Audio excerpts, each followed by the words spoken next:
Bienvenidos a este nuevo episodio. Hoy vamos a empezar hablando de Ozenbach, sobre la necesidad de una historia comparada en Iberoamérica. Durante mucho tiempo, la historiografía educativa en Iberoamérica se escribió con un enfoque nacionalista y fragmentado. Eso significa que cada país contaba su propia historia educativa como si fuera independiente de los demás. Y claro, eso tiene consecuencias. Por ejemplo, se enfocaban en leyes, decretos y reformas, pero casi nunca en la vida cotidiana de las escuelas, en los contextos reales o en la cultura escolar. Y además se perdió de vista cómo circulaban las ideas, los métodos y los modelos pedagógicos entre los países. En resumen, la falta de una mirada comparada nos impidió reconocer las raíces y conexiones que compartimos en la región.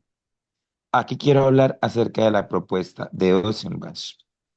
Pues frente a esta delimitación, Ossenbach hace una propuesta muy interesante: construir una historia comparada de la educación. ¿Y qué significa esto? Pues en un primer lugar, que el análisis debe ser interdisciplinario, no solo histórico, política, sino también sociología, pedagogía, antropología e historia cultural.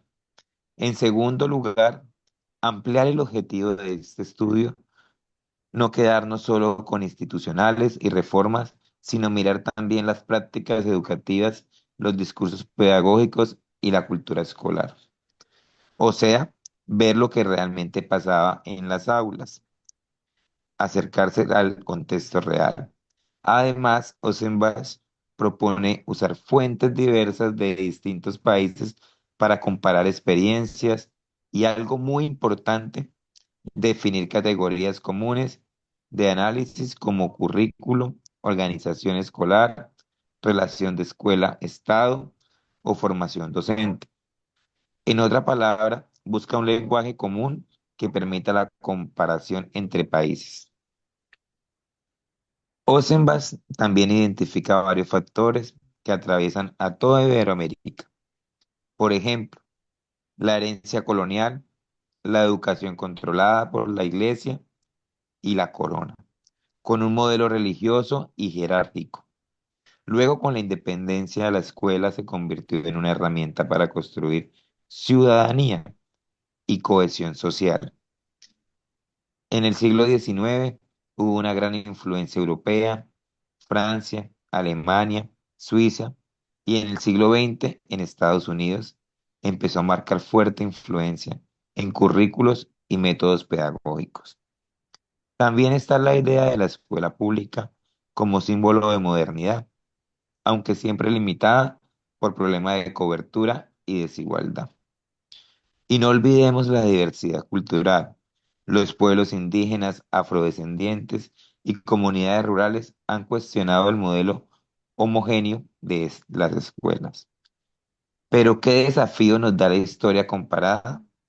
Uno de los retos es articular redes de investigadores que compartan metodologías y fuentes. Otro desafío es dejar de ver la escuela solo como un aparato estatal y empezar a entenderla como un espacio cultural y social.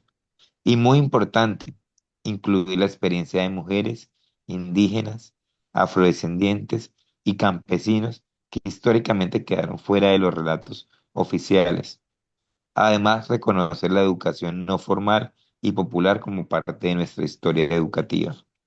En conclusión, Ossenbach nos recuerda que la educación en Iberoamérica no puede entenderse país por país, solo con un enfoque comparativo interdisciplinario y regional podremos comprender su verdadera complejidad.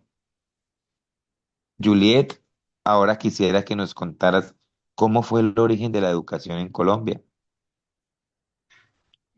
Sí, Joan, la historia de la educación en Colombia, desde el surgimiento de las universidades en los siglos XVI y XVII hasta los retos que vivimos en pleno siglo XXI, Han sido un viaje lleno de transformaciones, con el aporte de comunidades religiosas, la influencia europea, los choques políticos y, por supuesto, los cambios que trajo la tecnología.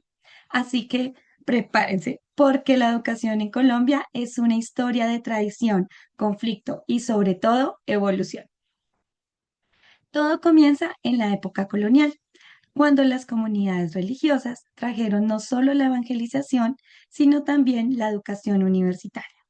Los dominicos fundaron en 1580 la Universidad de Santo Tomás en Santa Fe de Bogotá, considerada la primera del país.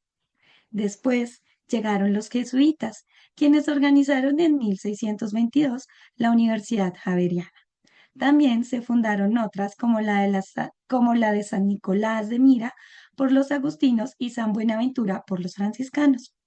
Cada universidad estaba vinculada a un colegio y lo más importante es que todas nacieron gracias a la fuerte influencia de la Iglesia Católica. En el siglo XVIII, por influencia europea, la educación ya no solo era religiosa.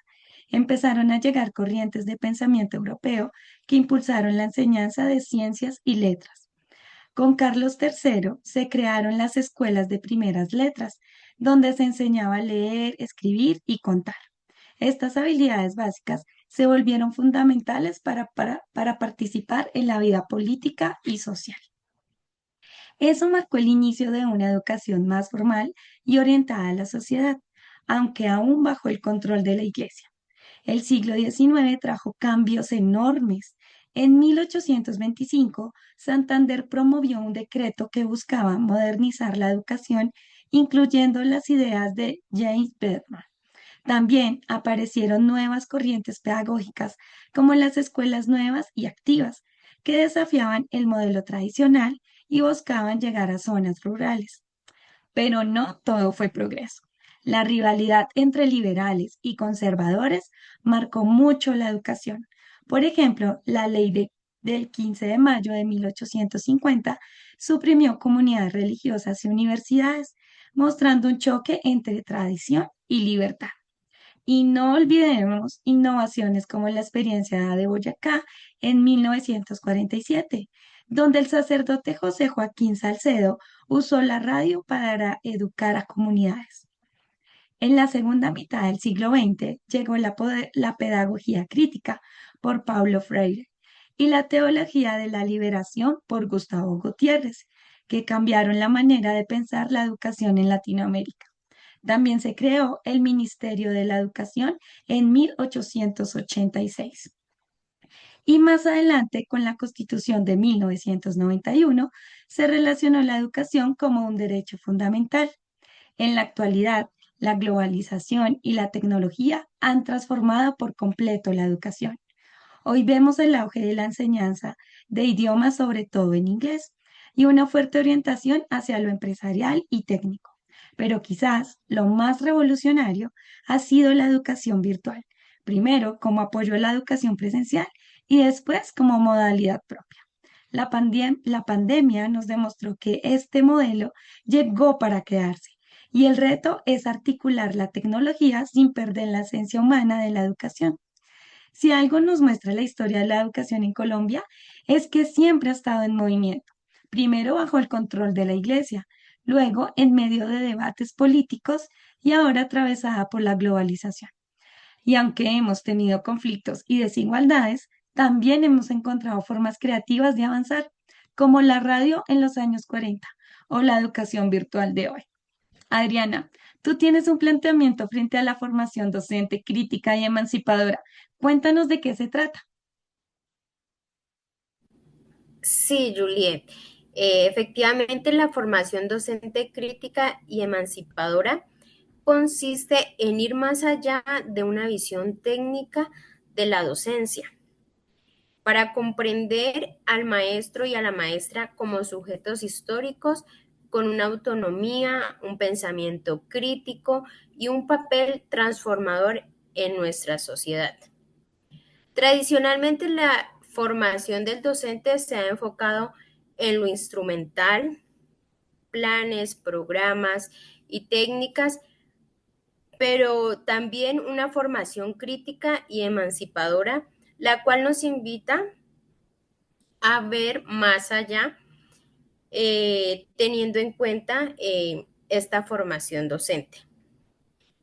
El docente también es un modo simple ejecutador de políticas, sino un intelectual transformativo capaz de reflexionar sobre su práctica y de reconocer el aula como ese espacio político, cultural y de resistencia. También inspirados en Paulo Freire y en la teoría crítica, comprendemos que la educación nunca es neutral, siempre transmite valores, visiones de un mundo y de ideologías. También podemos ver que es una propuesta de un currículo democrático y emancipador. No se trata de repetir contenidos, sino de abrir espacios de diálogo, de reflexión crítica y de un cuestionamiento de las homogéneas culturas y políticas. También podemos decir que el currículo debe adaptarse al contexto. Debe tener sentido social y reconocer las narrativas, las culturas, las voces diversas que conviven en la escuela.